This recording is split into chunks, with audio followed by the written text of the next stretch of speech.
The deepest intimacy you'll ever experience is not with another person. It is truly with yourself, your higher self, your soul. So everybody thinks the fifth dimension is a destination the earth is changing. It starts within you. Your outer world reflects your inner world. Nothing is outside of you. Everything is within you. You have to build it within yourself. The sacred relationship between you, your golden one, and the Creator. Align with your true, authentic self. As we raise our frequency through presence, truth, coherence, and conscious connection, more of the soul can be embodied within our lives. Our awareness expands, our love expands, our trust expands, and our remembering who we truly are starts to expand more into knowing. Know yourself at the deepest soul level.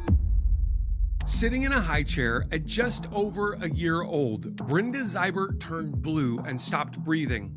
Her family thought it was nothing more than a scare, but she says that was the moment that her soul left and another soul walked in. Decades later, a heart attack on an IV drip table brought her face to face with death once again. She came back a completely changed person. Today, Brenda is a galactic architect, sound healer, and she's a featured author in our latest book, The Awakened Healer, 18 Pathways to Healing, Wholeness, and Conscious Living, available now on Amazon. In this episode, you'll learn what it means to remember who you really are and how to find sacred connection within yourself before looking for it anywhere else. I'm your host, David Trotter. Welcome to the Awakened Magazine podcast. Brenda, it's great to be with you today. Thanks so much for taking time to join me. Thank you for having me. It's an honor to be here, and it's a privilege. Thank you. Yeah, we are going to have a great conversation. And I'm first of all curious about your own awakening to consciousness, mindfulness, spirituality. I know you've gone through a massive change the last couple of years, but I want to go back to childhood. That's always where I like to begin. And I wish I had like a photo album of you as a little kid, because that would be even more fun. But tell me about, did you grow up with some sort of faith experience or spirituality, or did that come to you later in life? Great question. Big one. I did not grow up with a religion. My father was raised in a Catholic orphanage and had no religion after that in his life. And it was during the Depression, so you can imagine. I actually grew up in Illinois on a farm, 200 acres, and my father was a carpenter. So it was really a humble experience. We had animals. I had a Shetland pony, and it was adjacent to thousands of acres. So I was always out in the woods as a little person, riding my pony everywhere. And he was actually a guide, and my pony was with me till I was almost 18. So I grew up with horses, animals, well water. I grew up with organic food. We had big farms, 5 acres of just food, and my mom canned. So it was a different life, and there was nothing else in my life. I was very isolated. And it really didn't begin at that point. My true awakening began in the 60s when I walked in. I'm a galactic hybrid walk-in. So the soul chose to leave around 12 to 14 months old, and my soul walked in. So when you come into a body, it's kind of hard. So there was a lot to learn, but I always knew there was more to life and to the whole family dynamics than what there was. And as I grew up, it became more relevant as I had experiences that I grew up in a very, I want to say, violent family, because in the 30s, the 50s, the 60s and 70s, there was a lot of alcoholism and a lot of difference, right? So I grew up very brutal. So they would always take me on ships and they would counsel me. So I always had these beings with me that counseled me with love, but I didn't really know who they were. It really profoundly changed in 2008 when I had galactic ships that came to my house. They don't fly by, they come and they get acknowledgement until I acknowledge them, and then they stay for a few minutes before they leave. And at that time, I have remembrance of my body going into like starlight, like white particles, and it would go up through the ceiling and into the ships. And that was happening for a few weeks. And at that time, I came back with a big mark on my lower back. It was an inch by inch by inch deep. And my kids all freaked out. And I was like, I was a little bit mad because you don't know what it is that they did. And they finally told me that I was going to expire. So they rebooted my whole system like a new hard drive. And in 2008, per se, is when everybody got the email from the 60s, and so that came in to help the world shift into higher consciousness. It was time to wake up. So at that time, it was really profound that my awakening from the third density was starting to remove. And that's when I started doing more spiritual work of like your Reiki or other ones. And I became a big sound healer. So I have about 100 crystal bowls. And I started doing conferences, doing sound healing and doing energy work and frequency work with the bowls on people. And it's been really profound. I was doing a lot of conferences and getting out there. And in 2020 or October 23, I stopped because then I realized like we don't heal anybody, and people were having a hard time working with themselves, healing their distortion in their bodies. And at that time, a galactic technology entered my body, and it was pretty intense. And I'd hear gears entering in my head going. They were adjusting it for like 6 months, and that was a prelude to the full change that happened to me this last December 19th, 2025.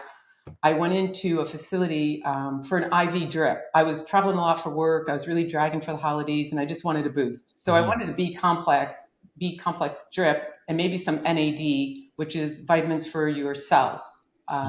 Nothing big, nothing I haven't done. So I went in there, I was sitting there, had my IV drip, and then she started the NAD. And what happened when they started the NAD, I've had 500 milligrams before. This is only 200, just a boost. It came into my heart so fast, it started hurting. And I told her my heart is hurting, and she was an ER nurse sitting across from me, and she's going, "No, you're fine." And I said, "No, you don't get it. It went into my legs so fast and down into my feet. I said, they're numb. I said, I can't even feel them. It came up and it went across my whole chest. And what it was a full-fledged heart attack. The technology kept my body alive. And at that time, my spiritual team, my soul, I call her my golden one, came in. They took my 3D out, my body, my soul essence, because I finished my contracts. My contracts were so complete.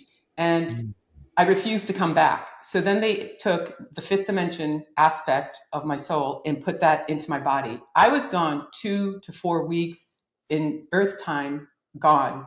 And it could have been 30 seconds to 10 minutes in Earth. I wasn't returning. So the higher aspect entered. And then at that time, everything profoundly shifted in my life. Like I woke up to who I was. I am an architect. I'm a creator of realities.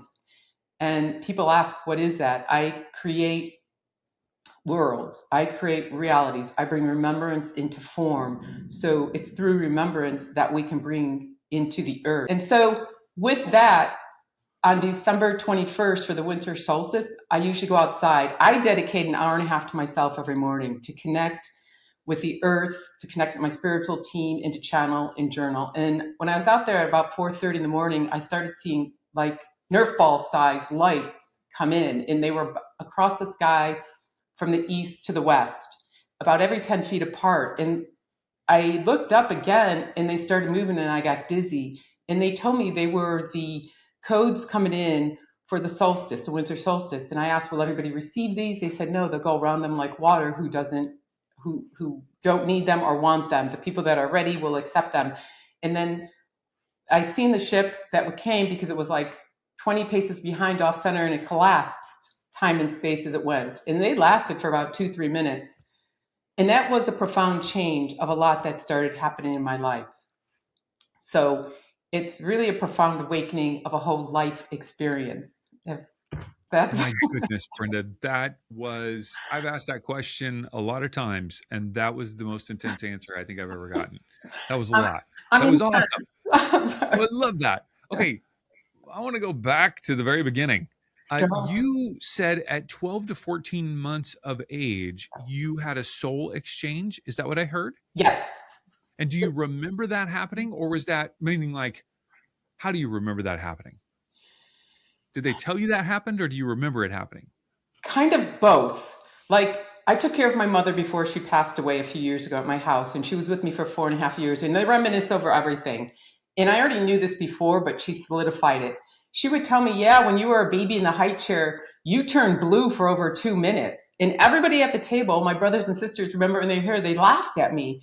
And they don't understand the soul died. It choked. It didn't want to be here no longer. And at that time, because there's about a 2.5 minute window that a soul can leave and a soul can walk in, so that the body still sustains. So at that time, I already had it confirmed with other beings that that happened, but that solidified it like that's absolutely what happened. So the soul left. Now the question becomes, my friends ask me, was it a soul aspect of yourself, your Hmm. own soul, or was it a different soul altogether? Because That different was my souls, next question. yeah, when they walk in, some people, like if you walked into my body, you'd go like, what is this? And you would just do the opposite of whatever the soul was doing. That body was so little, I don't think it really matters. But what I did take on was very hard contracts. So it's the contracts and the purpose of the experiences that forged me in the false reality of this earth, very young.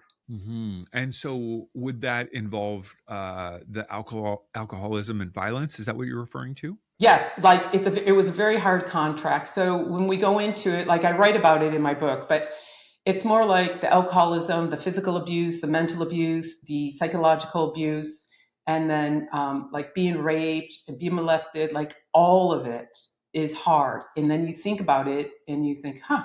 And there are aspects my team taught me about all that, so I get it. And then at 17, I went into the military for 6 years, the Army National Guard and reserves. And my father had a sign, because you can't go in that early. And so that just solidified more psychological, right? I had a lot of experiences by the time I was 18.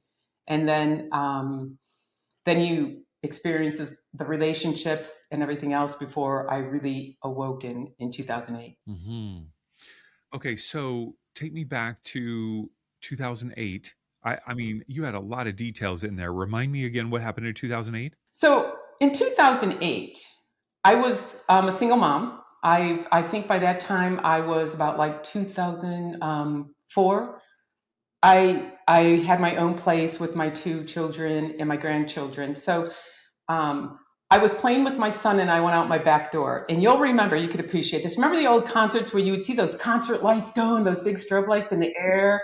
I seen them way off in the distance, and I'm like, oh, there must be something going on out there.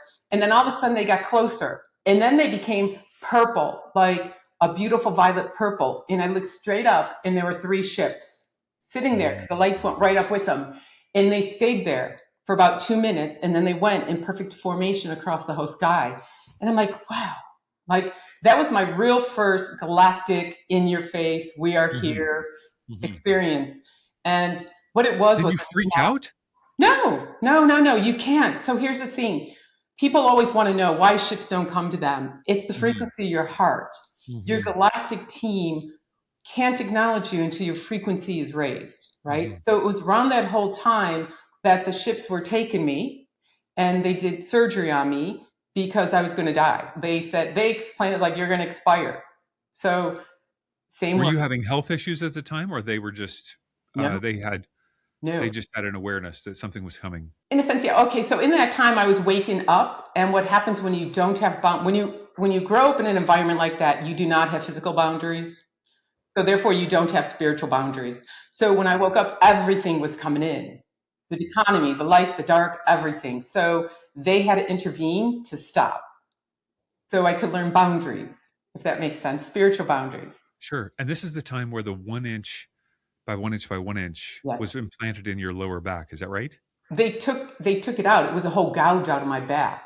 They rebooted my whole system. I can't tell you physically what they did within me. I know Hmm. I have a lot of technology in me. And in 23, when I had a crystal break in half, technology came out of it. It felt like a gnat getting in your nose, but it was a metallic, hard, and I felt it coming up my chest and going in, and it lodged in my face. And at that time, there was actually a galactic battle over me because this was off planet technology that got into me from a different crystal. And the beings that were here a long time ago wanted the technology. And at that time, the Venetians, the white light from the Venetians won, and they protected me. But it went on for weeks. And it wasn't a fun time in my life because I almost died. So there's been a lot that they've helped me. And when you choose to incarnate with harder contracts, they're there to support because you have a mission. But you still have to learn the whole third density, and you need to experience it. If you don't experience the dark, you're never going to learn the light. How do you know what you're working towards, right? Hmm. And I can say through a lot of that to today's time, I do have a lot of out of body experiences. I've been on off planets. I know my galactic teams very intimately, and everything is happening right now in all time and space. So there is no time in their space. It is in ours. So when I'm sleeping, like I will go to planet the Sirius B where my husband is, and I've bonded with my aspect there. And when I come back and swimming in those waters and being with them, the love is so profound in my heart, I can't even function for a few days because they're at a whole different frequency, right? Wow. So I have a lot of profound experiences. How's that? It's narrowing it down to help understand. It's really very galactic. Hmm. Fascinating. Yeah. How do your kids navigate this as you share these things with them?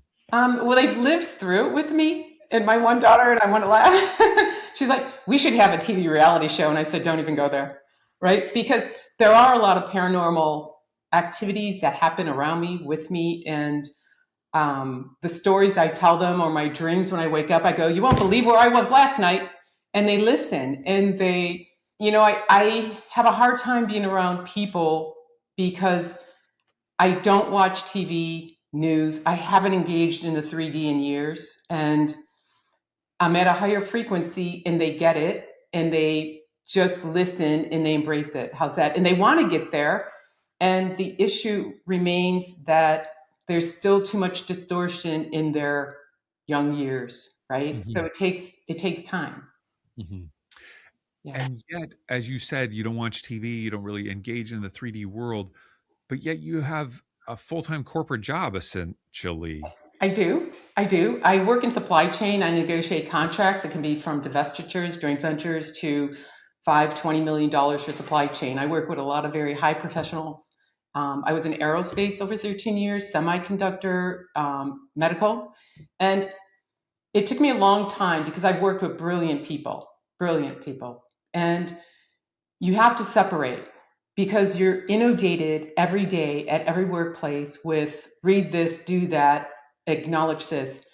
I get KPIs. I get we need metrics, but I've always ignored them because I had the guidance and the foresight. When somebody gave me a vision, I already seen their end. It was just putting everything in place. And strategy comes easy for me. Business is almost child's play, if you will.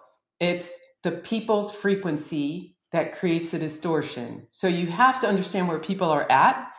And I had to mask some things because when you're around a lot of people, I could smell their sickness. Like one guy had cancer, I could smell it, and the best described as like a green pus that you were just sick of. And it's like, I don't want to smell this. So I had to close things off, like, I don't want this, we're not doing this.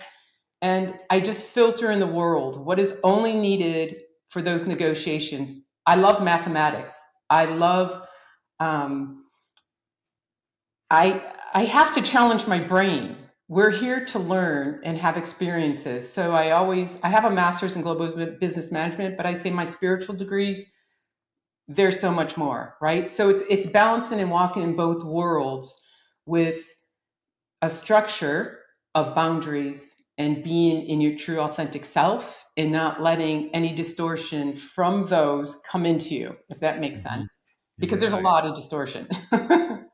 Yeah. When you say the word distortion, what does that mean to you? People that, and it's not that, it's the earth that acknowledge, like, let's say, I'm going to play out politics, I'm going to play out economics, I'm going to play in the stock market, I'm going to play the acronyms behind my names.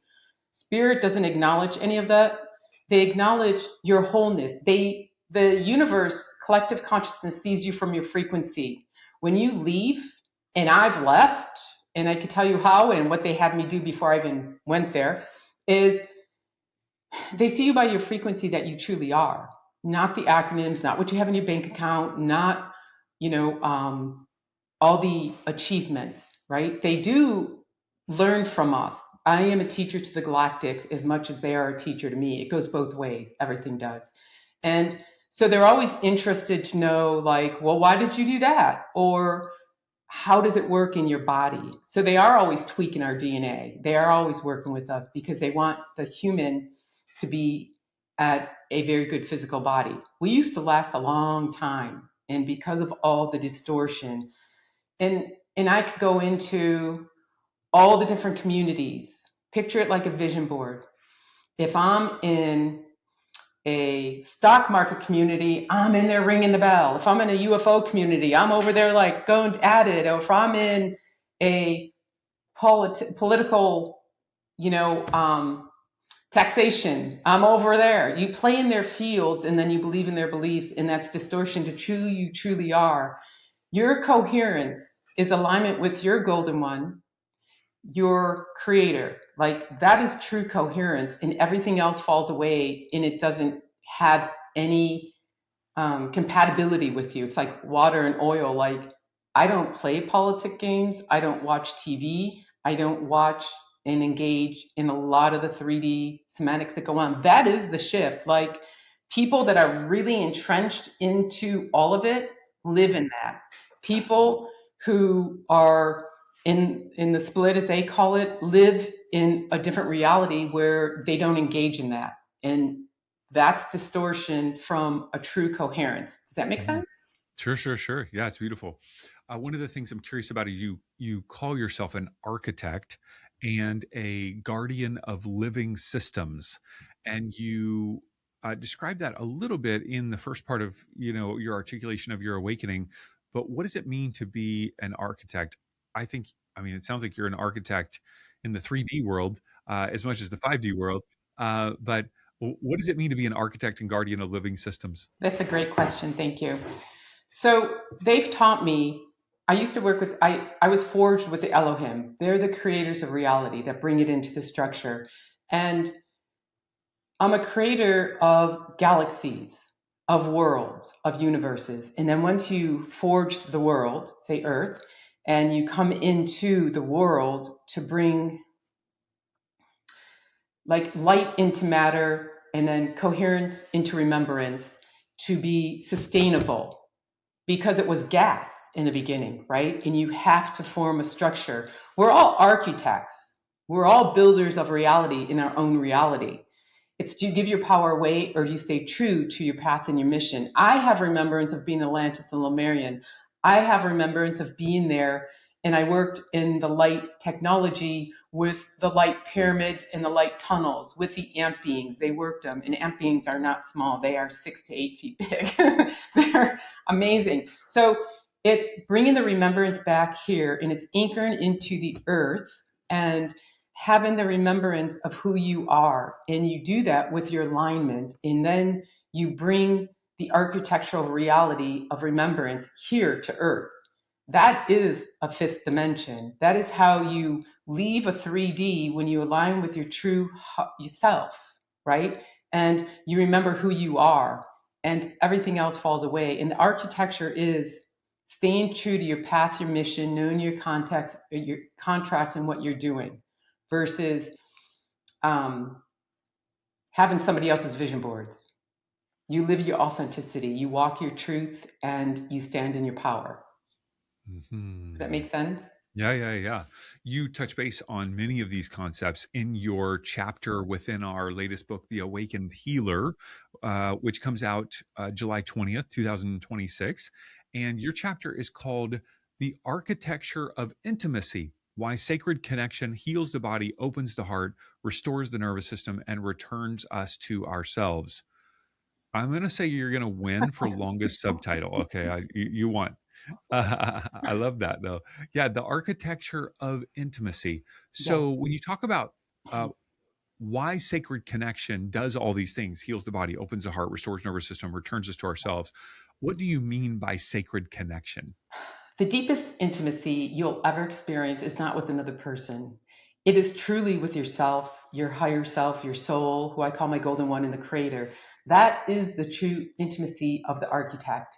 It is not with a being. Because if you're looking external, like I'm going to use your example. David, I'm going to look for you because I have insecurities. Can you provide that? And if you don't have that structure, you can't provide it. So we look in relationships for what we're lacking. We look outside of us to create what others haven't resolved in themselves yet. And they're still fractured, distorted. Like their frequencies aren't truly aligned with their golden one and their higher self. And for me, that is the most fundamental aspect a soul can do, is align with their golden one and the creator. Through that, all else will come. I'm a conscious channel. So I don't channel the galactic beings through me, although they can come through because people see my face shifting sometimes, or my Native American guide will come through. They usually typically only go through my golden ones, so they're a collective consciousness. That's how I channel, like a collective consciousness. And they've taught me the intimacy of self, and it's knowing the self. I've been alone over 20 years, and I've had a lot of depth of learning myself. And now that they've brought me into a higher aspect, it's only gotten deeper. How's that? And more meaningful. So instead of looking external, we need to look internal to fix our own structure before we can do anything else, right? And so it's a very beautiful foundation to have.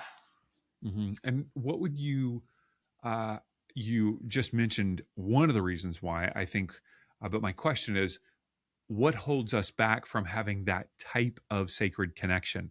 So one of the things you just said was trying to find it in someone else, right? That's probably a big reason, but like, what holds us back?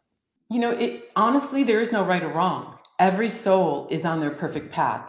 There is no race anywhere. Everybody kind of needs to know that. And there are certain contracts that have agreed to come in to play the frequency they are. And we need to honor wherever they're at. So they still have unfinished business that needs to go. Everybody's not waking up with a big flash of light. The body couldn't handle it. Your body would expire. So there's going to be shifts of people, wave 1, wave 2, 3, 4, 5, 30 years, 40 years. People will still play out their soul contracts they need to play out. So you have a prime person for a soul contract, then you have subcontracts that come in to support that contract. They're still going to go through what they want to do. If they want to be a politician or an economic or a spiritual teacher, they're still going to go down that path and do that. And there is no wrong. Their souls want to have experiences. So I would say half, if not more, is your soul contract. Aligning with your higher self, understanding your soul contracts, understanding the path that you came here to do, in honoring it, and knowing that you are in perfect balance with that frequency. Does that make sense? You've talked a lot about soul contracts. And so these are contracts, I'm assuming, I've made with my higher self or with other people? Well, it would be with your higher self and the creator. Like, we never die. We are infinite, and everything is playing out now. So your aspect of David now in the 3D is playing here, but you have other aspects all over. You might have 1,000 of you playing everything all around, right? And it is the frequencies that you need to learn. When the earth wanted to go down into the lower density of 3D, we're all like, yeah, we want to play that. And we did. And now it's wrapping all up. So we're all at the cuspice of finishing contracts. So the new souls coming in are already formed at a 5th dimension frequency. That's why they're going to be so phenomenal, and that's how it changes. But everybody here still has the time to play, and when they want to, they can still play in a different aspect of the earth. They're 3Ds, because they still have to do all the 3D aspects. That's why earth is just frequencies playing out, and they stop when you stop giving them attention. They just go away. And so where are you at with your soul contracts? How are those things going for you? My spiritual team, the collective, I have a lot of support. When I do healing work, I usually work in the unity field of consciousness, and there's a lot of galactics around me and other beings. They always ask me, like, I will know in the morning when I channel. They'll tell me, sister, we need to work on you today. We need to do a session. I'm like, okay, I don't argue no more. I just say how long and what's the major, area we're going to focus on, so I can give permission. And I usually go in different dimensions when they work on me, and I can see galactics all around me and hear and see what they're doing, but not always. Sometimes they just take me out of my body until they're done. And they fix different DNA perspectives or frequencies I need for what's coming up. So I honor that and I do it. So like a lot of them, when I talk about in my book, the Earth Active, it's kind of like the Earth Activation series in a sense.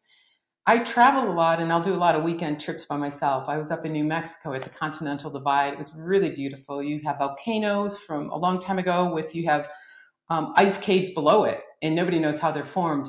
But it's on the Continental Divide. So when you go there and you connect with the ground with your bare feet and your hands, it's kind of like you're activating the earth with your codex codes, and the earth is activating you with theirs. So it's a shared experience.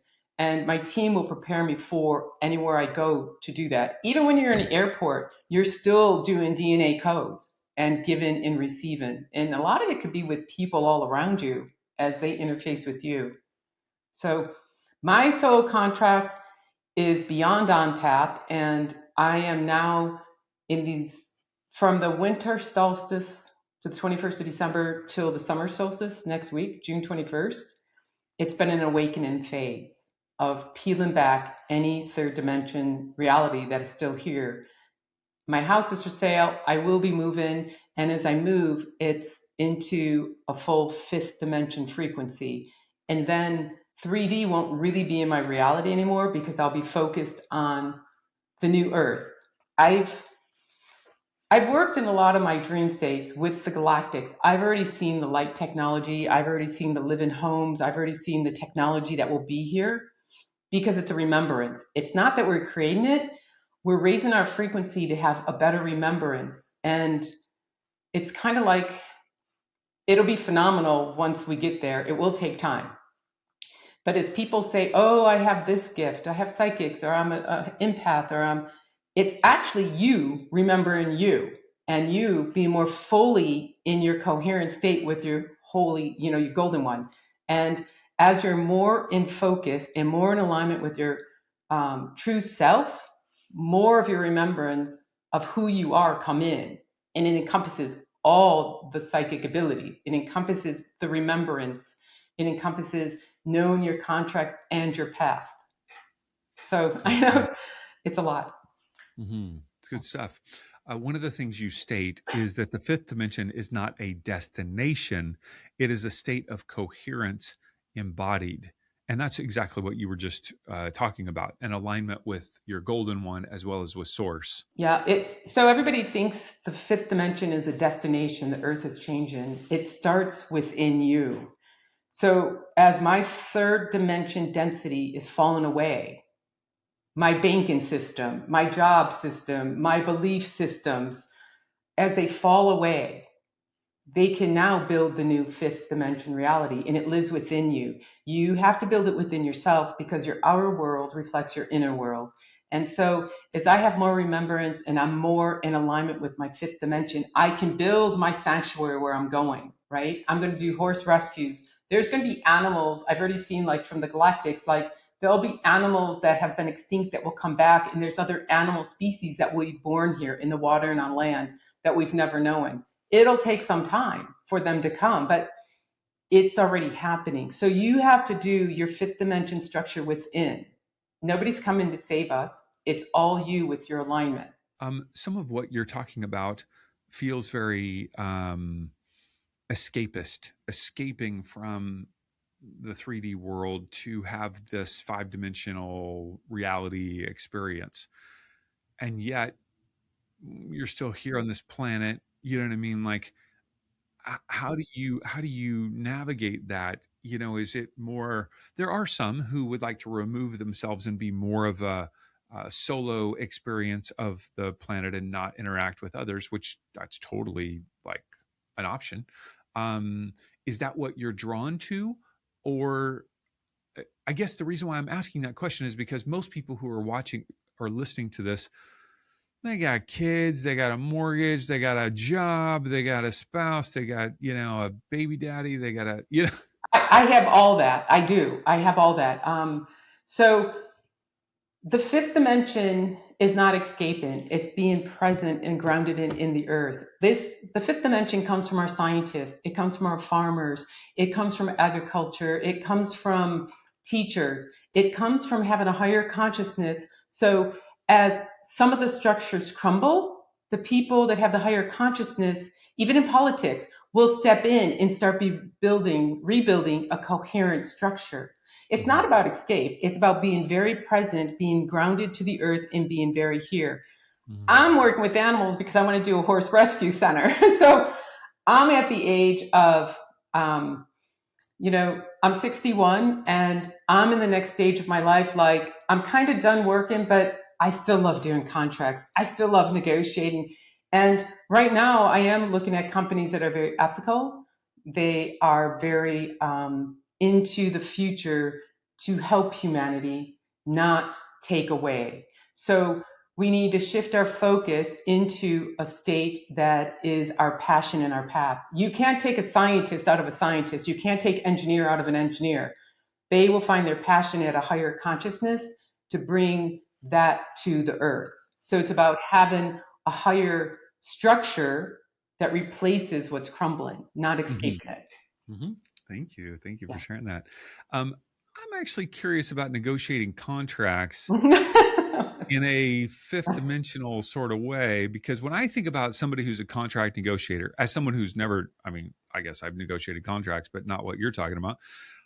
Uh, I just envision somebody who's a number cruncher and there's this hard ball, like, nope, we're not paying more. And like, I don't know, like definitely doesn't feel very spiritual.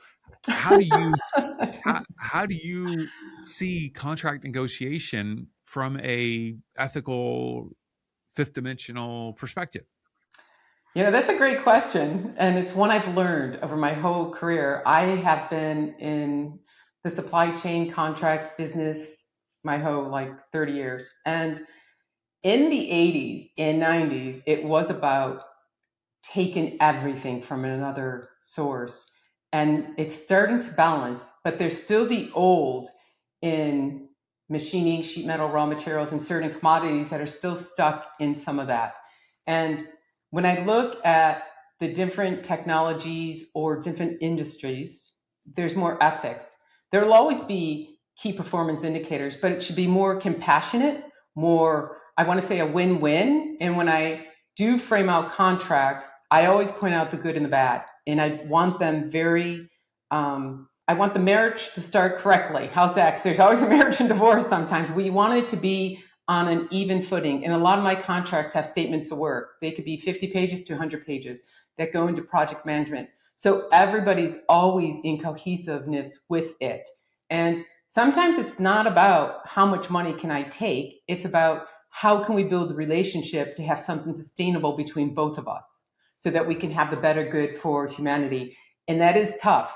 You have to work with top leaders that are CEOs and presidents of companies and have them see a vision differently. And there are some there, but it is a long haul yet. There's no easy path.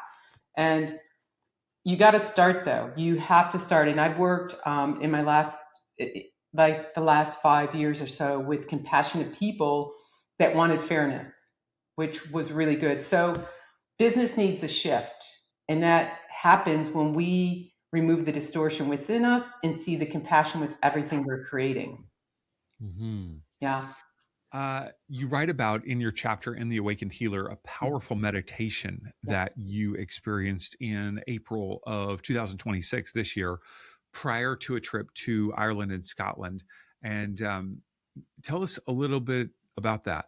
So that experience was one of those mornings when they said, we need you to do a session. And I'm like, okay. And then they told me, like, how do you look at intimacy? And I'm like, then you're like, where are you going with this? But what it goes with is when I go in different dimensions, they started working on my body. And then my whole soul, my whole, I want to say my root chakra, as big as your arms go around, started tingling. And it kept getting more intense to the point of you don't have any thoughts in your body anymore because you can't think. And then it moves up to your sacral and up into your body. It's not as intense because different chakras are different frequencies until your whole body is in a frequency of coherence. And they taught me the art of intimacy with your body. is what we look for in a union with another being, right? It's right on that cuspis that you don't cross when you're in a meditation, but you're experiencing it for almost a half an hour. And what it does is it resets your whole nervous system. So nothing is outside of you, everything is within you. It resets your nervous system, your brain, your heart, and it brings you in a coherent state of alignment. So intimacy with yourself or others, when you have that titanic, like that relationship, it's to be in safety, unity, and full trust, and it's to be in perfect alignment. And that's when your body, your nervous system resets. It's when you are in a state of bliss. They purposely did that because a few days later I had something very hard happen. So they prepared my body for what was to come, and then I understood why they did it. Mm-hmm. Yeah, they prepared me. Mm-hmm. So, one of the things that you share in your chapter is a meditation that Yeah. people can read. You encourage them to even record it and then so they can listen to it, which I think would be great. Yeah. But I've asked you if you wouldn't mind leading us, not reading us, leading us in a meditation today. Would you be open to that? Yes, absolutely. So I would ask that everybody would relax, close their eyes, and just start to breathe. And as we breathe, I want you to breathe in your golden one. Breathe in. You are simply allowing yourself to settle, be here. There's nowhere you need to go. There's nothing you need to accomplish, and there's nothing you need to fix. Take these next few minutes to simply allow yourself to arrive. Breathe in your nose slowly and gently exhale. As you breathe in, allow the noise of the day to begin to just fall away. There's no responsibilities or expectations. There are no worries.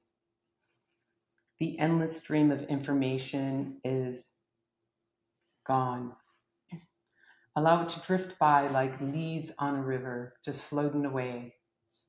And you're in a state of the now, the present. Know that you do not need to carry anything right now, but only return to home, to yourself, to your soul, to the home of the architect within. Now bring awareness into your feet. Feel the earth beneath you, steady, receiving, supporting. Imagine a pillar of golden light going straight down into the earth, into her heart, deep, deep down into the earth. And you connect your roots into it, and then connect into every ley line, every node, every grid, and feel the heartbeat of Mother Earth. Feel her steadiness. This light anchors you, stabilizes you, supports you through all your earthly embodiments. Say to yourself very quietly, I am here, I am present, I am safe in my body. Take another breath in and release all that does not serve you. It is not yours to carry. Now imagine a second column of light, golden light, descending above your head, in your crown, into a pure stream of creator light going up to the creator, flowing from the crown to the creator, moving gently and having that creator light coming down into your body, into your heart, moving gently through your body, connecting heaven and earth within you, above and below, spirit and matter. Meeting in the center of your heart, expanding like the sun. Take a moment to feel it. Feel the pulse. A living bridge of coherence. Warm, bright, infinite. This is the presence of your soul, the golden one, the sun. Align with your true, authentic self.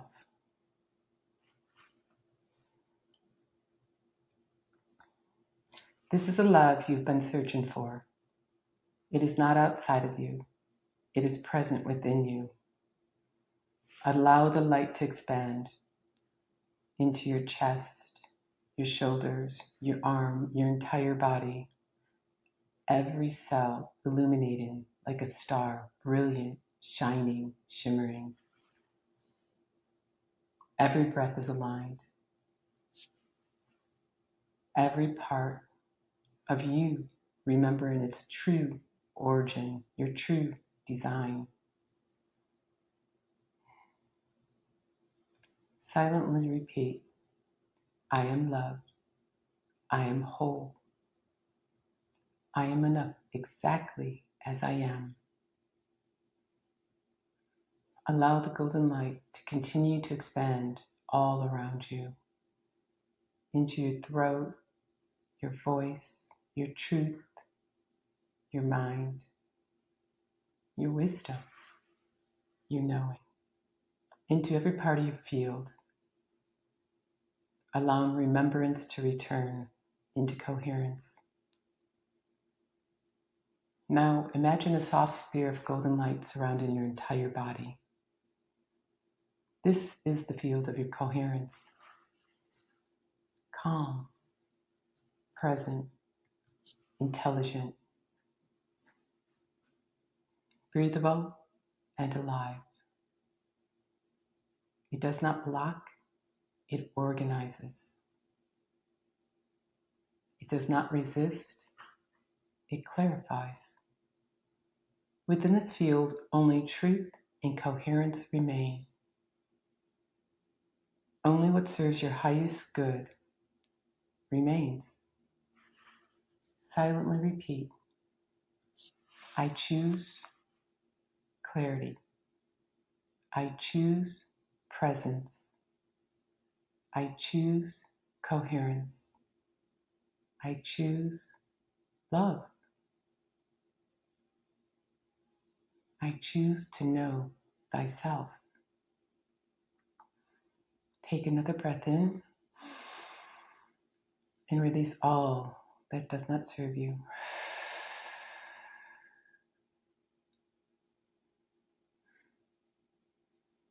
Allow yourself to connect with your higher self, your golden one, more fully, more present, your soul. The eternal aspect of you that has never forgotten who you are. Feel that presence standing with you, loving you, within you, as you.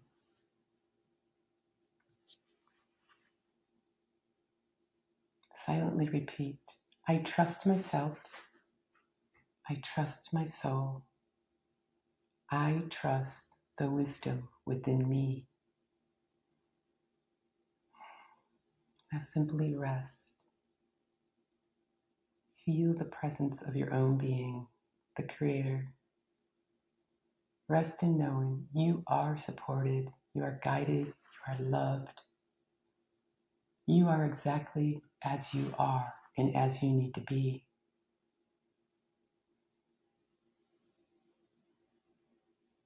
Frequency is the vehicle. Love is the passenger. Raise your frequency and be with your golden one. As we raise our frequency through presence, truth, coherence, and conscious connection, more of the soul can be embodied within our lives. Our awareness expands, our love expands, our trust expands. And our remembering who we truly are starts to expand more into knowing.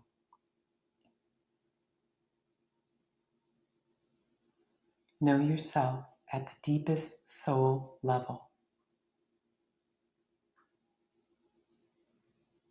the sacred relationship between you, your golden one, and the Creator. Take a final breath. Breathe in.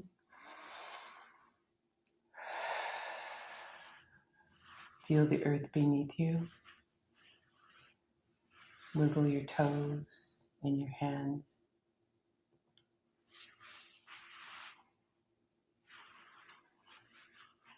And come back into presence. So powerful, Brenda. Thank you so much. That was absolutely amazing. Yeah, I really had my own experience during that. That was absolutely phenomenal. Yeah, really good. Um, I love having people connect with their golden one and their higher self before they expand into other um, modalities, right, of meditation so that you're in alignment and then your truth can arrive. yeah. I will say that experience with uh, my golden one, Mhm. that was really a profound experience for me during this whole encounter. Yeah, something I'd never experienced before. I really enjoyed that. So Thank you. thank you. Yeah. Um, Talk to us about your architectural coherence sessions. These are one-on-one sessions that you have with individuals. What would that be like when someone signs up for one? Thank you for asking. I do one-on-one sessions, and I have a monthly where I do a collective with as many people that want to be there. When I work with people, healers hold a coherent structure of where they're at in their life to help you align with your golden one, your higher self. And then sometimes it's not about like you're just going to flip on a switch and be there. It's about working through all the layers that you need to work through. So I work in the unity field of consciousness with my galactic team, and there's always a lot of beings around. And it's actually with your higher self working on you. You are the only one that can really do any healing to your body. Nobody can override your contracts or what you need to experience. But we remove blocks and bring you more into coherence so that you can see it with clarity and be on your path. So they're very profound. Some I verbally work with people and work with them in different coaching ways, and some it's all energy work and sound healing. So they're very profound. Then that can be done from a distance, of course. Yes, I do a lot of long distance right now. That's basically what I do right now. Yes, long distance. Yeah. Are Yeah. those an hour session, 2 hour sessions? What do those look like? Traditionally, they're an hour. Some can be Mhm. an hour and a half. Some can be they need to talk afterwards. And I honor a lot what the people need so that Mhm. they feel like they've had the experience that they need. Mhm. Yeah. And not only, of course, are you participating in the Awakened Healer, which I can't wait for people to read. Your chapter is absolutely excellent. But you have a new book that just came out this year called The Architect Returns. The Blueprint Was Never Lost. Here, I'm going to show it. Here it is. Yes, with one of your paintings on the cover. This is Yes. actually a Syrian being. If you look up on the top, you'll see a bird face. If I can get out of the reflection, there he is. Yeah. Uh-huh. Yeah. So it is a butterfly. It's kind of like the Syrian energy, and it's it is my awakening in my path, my galactic lives on Lyran, on Syrian with the Elohim, and it goes through what I learned in the Codex to come back. When I made a vow during Lemuria and Atlantis when it collapsed, I made the vow to come back when the Earth was ready for coherence and the Earth is ready to have a coherent state. So it's all the beings that mentored me over hundreds of Earth years to be here now and that support me, the seen and the unseen. So it's very profound. And it's really a living book and living word. And every time I've read it 30 times, people who buy it will read it in a day and can't stop. And then they have to go back and keep reading it because it keeps changing the meaning. Some of them, when I write books, they're in different dimensions in time and space. I go back and read some of the channel messages, and they're so profound. I could write a book just on that message. So I personally love it. And I I even have a conversation with my future self, and sometimes, like right now, through all the transition I'm doing, I will go back and read those words just to give myself comfort. So I love Yeah. it. Yeah. Wonderful. Of course, we'll link to that available on Amazon. Yes. You have Oracle decks as well. Do you happen to have any of those on hand to hold up for us? If not, we'll link to them, of course. But so goes with the series of the architect. One is a dragon series. So the dragon series, when Seraphina came in, my dragon, after I awakened, because she was with me in Lemurian. And again, the dragon community is by frequency also. And I've worked with the dragon community for a long time. So she's here with me. And one deck is on the dragons with New Grange energy and awakening.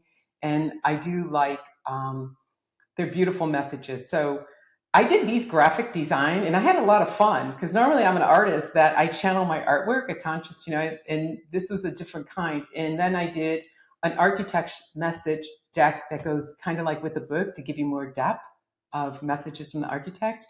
So I work with them every day. And from a third dimension, all my artwork, I have channel messages on them. And then the crystal bowls, because I work with them.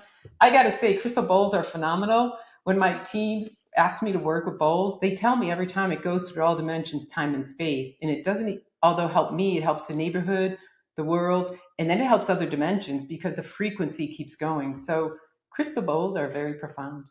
Yeah. And so where can people book a session with you, follow you on social media? Tell us that website. My name, BrendaZyburt.com, and they'll find everything that they need there. Yeah. That's great. And of course, we'll link to your book, your oracle cards, your website, all of it. And I can't wait for people to read your chapter in The Awakened Healer. So, Brenda, it is great to get to know you. Thank you for sharing so vulnerably about your story and the powerful things that you're doing for people and our planet. Thank you so much for all that you're doing. Thank you.